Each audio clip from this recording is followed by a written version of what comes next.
Today, Professor Dr. Manoj Kumar will discuss the role of the logistics. This is under the syllabus of the global logistics and the warehousing management. Worldwide, this word course is taught, and this is an important topic for the global logistics and the warehousing management. The role of the logistics, the importance of the logistics system lies in the fact that it leads to the ultimate consumption of the sales contract. The buyer is not interested in the promises of the seller that can be supply good at competitive prices, but they are actually does so.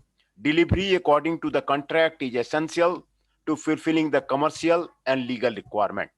In the event of the failure to comply with the stipulated supply of the period, the seller may not only get his sale amount back but may also be legally penalized.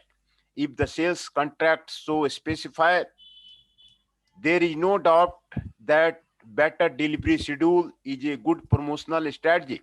When buyers are reluctant to invest in the warehousing and keeping higher level of the inventory.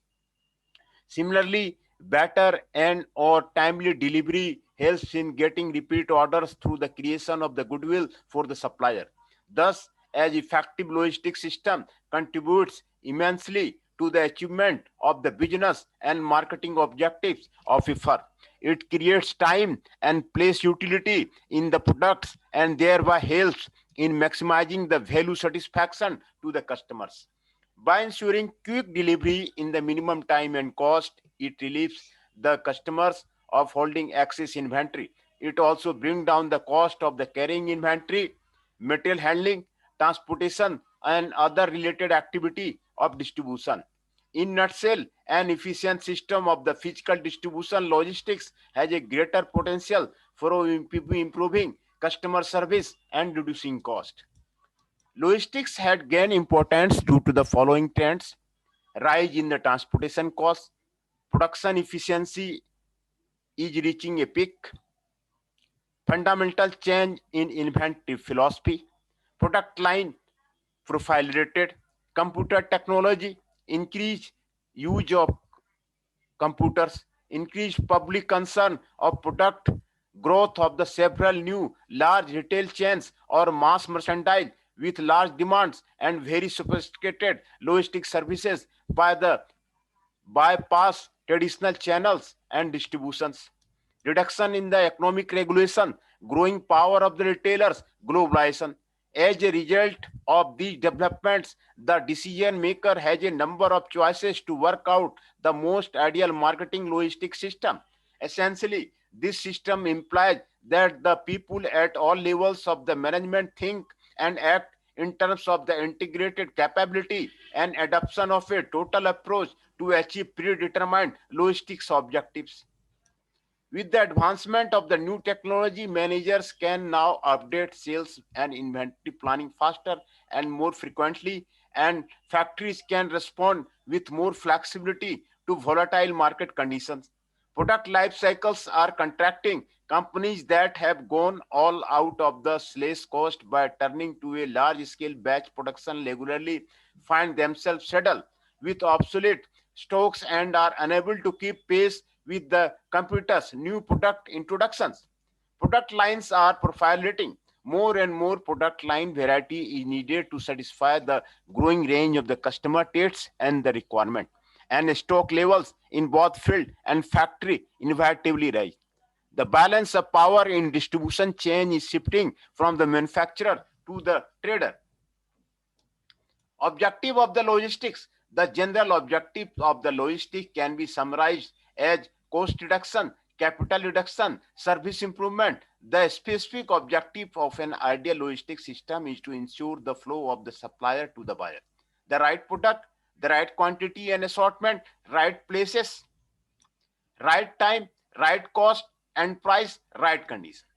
This implies that a firm will aim at having a logistics system which maximizes the customer service and minimizes the distribution cost. However, one can approximate the reality by defining the objective of the logistics system as achieving a desired level of the customer service, the degree of the delivery support given by the seller to the buyer. Thus, logistic management starts with as a containing customer need till its fulfillment through the product supply, and during this process of the supply, it considers all aspects of the performance, which include arranging the inputs, manufacturing the goods, and the physical distribution of the products. However, there are some definite objectives to be achieved through a proper logistic system. This can be described as follows. Number one, improving the customer service.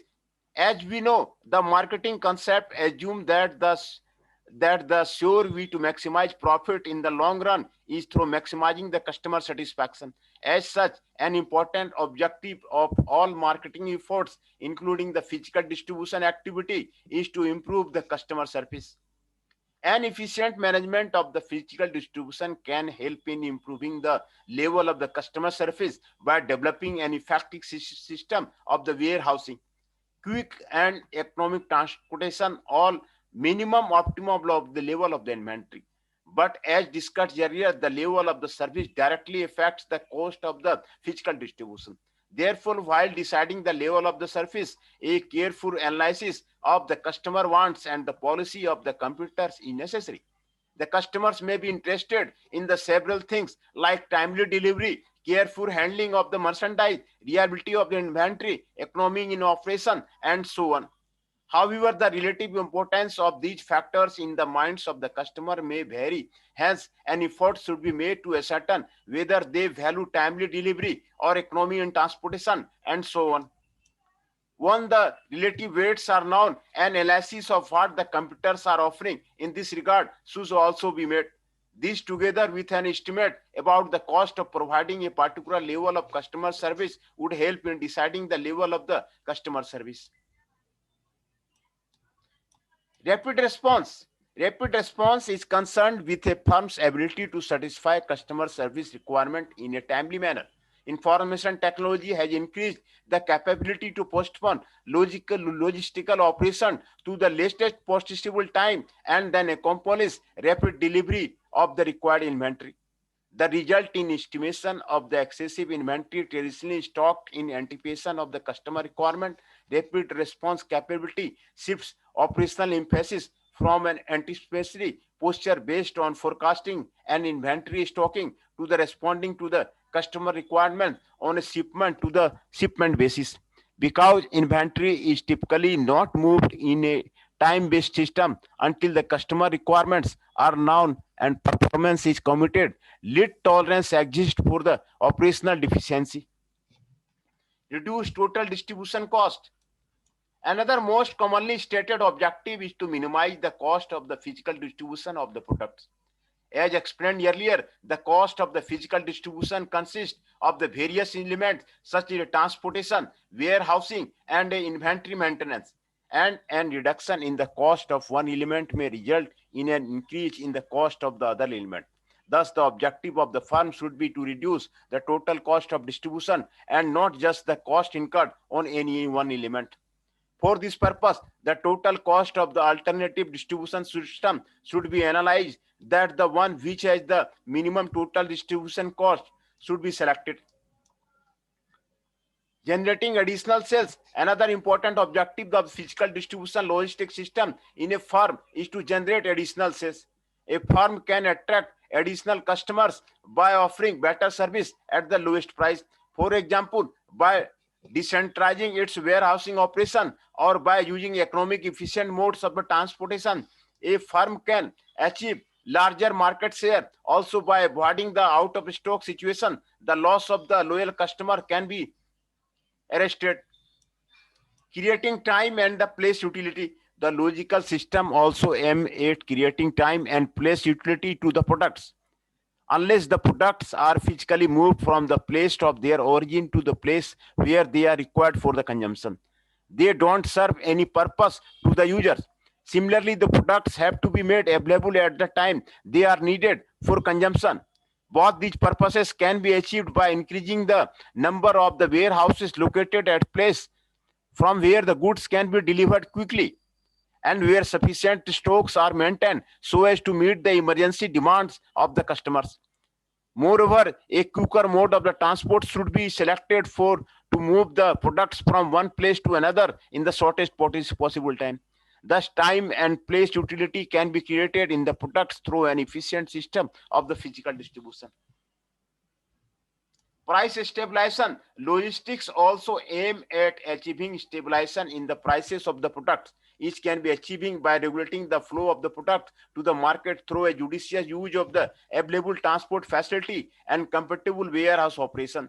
For example, in the case of the industry such as a cotton textile, there are heavy fluctuations in the supply of the raw material. In such cases, if the market forces are allowed to operate freely, the raw material would be very cheap during the harvesting season and the very dear during the season.